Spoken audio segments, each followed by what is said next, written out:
Are you one of the 68% of women in midlife, so that's 40 to 65, that struggle to get just 7 hours of sleep 4 nights a week? Yep, that was me too.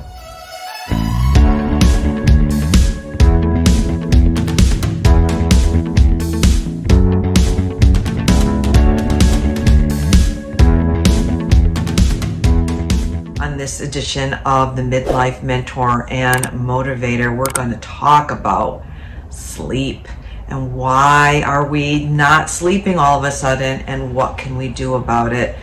So let's break down what is going on. I don't know about you, but all of a sudden I was not having any issues with sleep, and then all of a sudden it's like it literally was like a light switch went on, and I was in that mid-40 time and I was struggling to get sleep. And first it was just, tossing and turning, then it was getting up at like that 2 or 3 o'clock. Then it truly became total insomnia for me. So totally debilitating.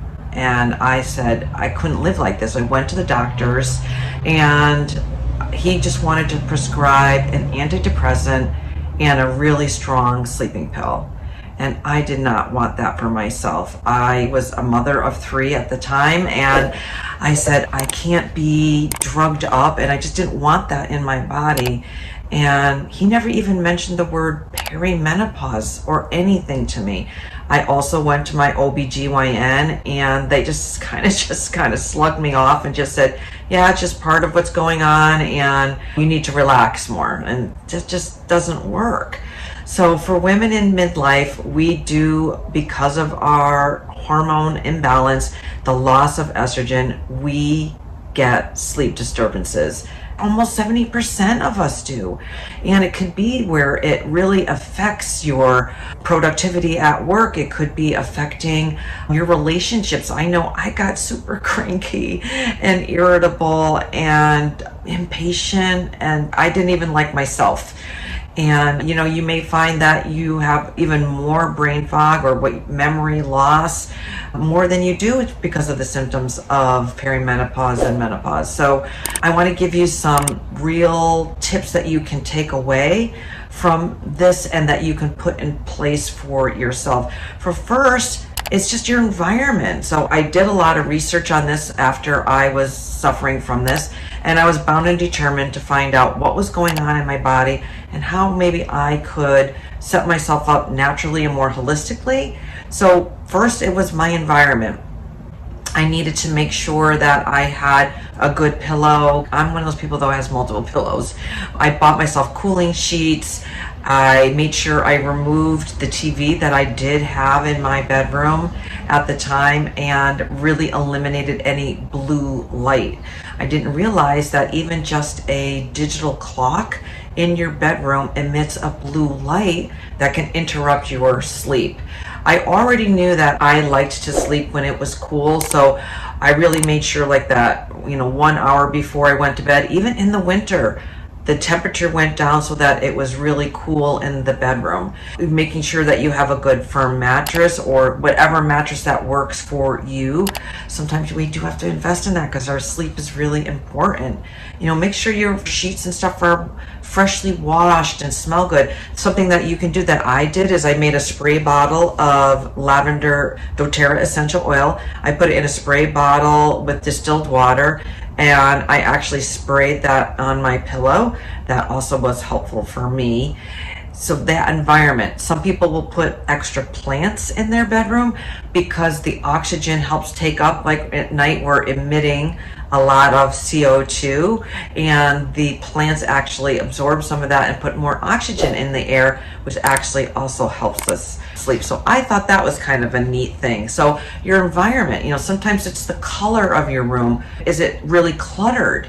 because that could cause stress into your body, which makes you not feel rested. So do you need to put maybe a journal by the side of your bed, or reading material that you can read before you go to bed? So journal, I love doing the journal before I go to bed, and it could be either a gratitude, or it could be getting some of that stress out, what you're worried about, your to-do list that you're already thinking about for your next day, that you want to remember something.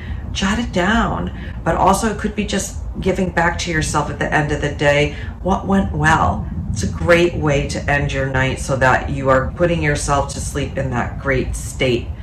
And then another thing I want to talk about is some of the don'ts to do. So here's some of the do's, right? But then there's a lot of don'ts to get a restful sleep for us women in midlife. And so I did create a online course that you can take, and it's called my Better Sleep 3-2-1 method. And what that means is that 3 hours before you go to bed, I want you to take away and to do certain things. 2 hours before you go to bed, same thing. Take away some things and also add some things. And then the 1 hour before you go to bed, add some things, take away some things, so that you can create that sleep routine that is going to work for you. So the course, I'm going to link it below, but it just gives you that education of what's going on in our bodies to understand during menopause. We're different than men. This stage of our life isn't the same that when we were 20. It is different, and so we need to understand what is going on and what are some holistic and natural things that we can do to set ourselves up to be successful to get our sleep. So what could it be for you? For me also, it's the foods that I was eating. Are you eating too late at night? And are you indulging in things like sugars, high processed foods? Those are going to keep you up at night. It's going to disrupt your metabolism in your gut. Are you having that glass of wine thinking that that's going to be what's going to relax you before you go to bed? Just one of those things I'm going to say, You know, if anything, maybe have half a glass with your meal, because you'll be able to metabolize that. And that's another thing. When are you eating before you go to bed? Are you trying to eat like a big meal and then go to bed soon after? That's not going to work. So my rule is actually 3 hours before you go to bed is when you should be having that big, heavy meal. So some of the foods that you can eat, like certain foods that actually can help us sleep better. Did you know that? Things that obviously are high in that magnesium. So those are those leafy green vegetables, the fatty fish, the nuts and seeds that have magnesium that can help us sleep. Also, it's known, this little trick is a kiwi before you go to bed. There's nutrients in a kiwi, and I love kiwi, but I'm one of those people that does intermittent fasting. So once my feasting window shuts after dinner, I'm done until I eat the next day. So I would not do that, but I would recommend a really great herbal sleepy tea, something that might have chamomile or passion flower, magnolia bark, things of that nature can really help. And then just a ritual of holding that cup of tea can help you calm you down and bring you into that state to get you into that restful place.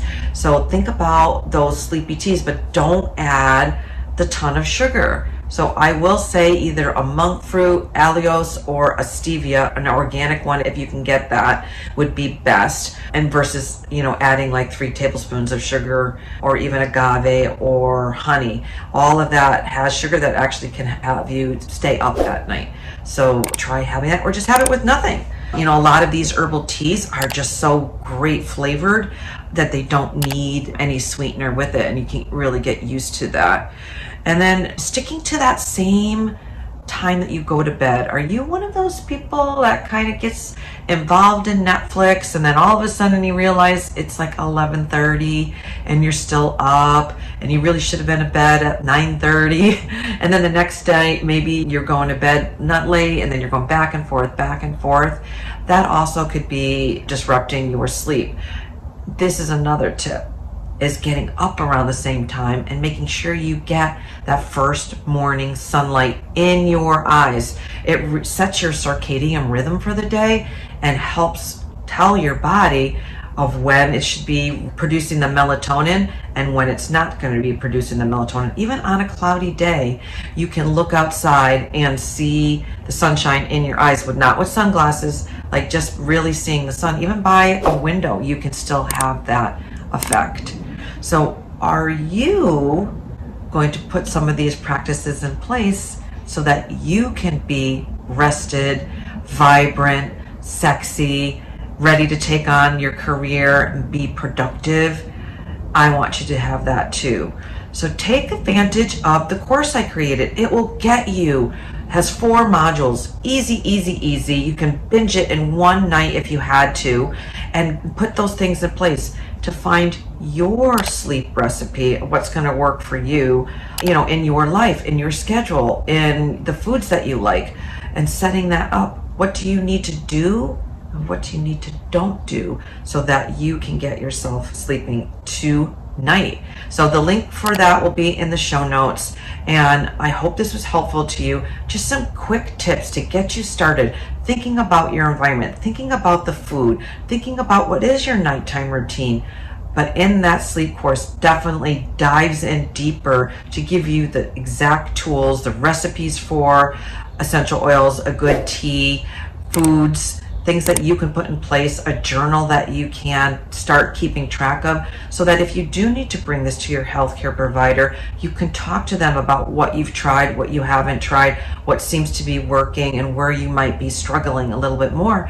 Or if you want to reach out to me, your midlife mentor and motivator, as your health and life coach, I absolutely can be there to help guide you, to help you put these things in place, balance your hormones so that you can start being the best you in midlife, because the world needs you to be shining brighter.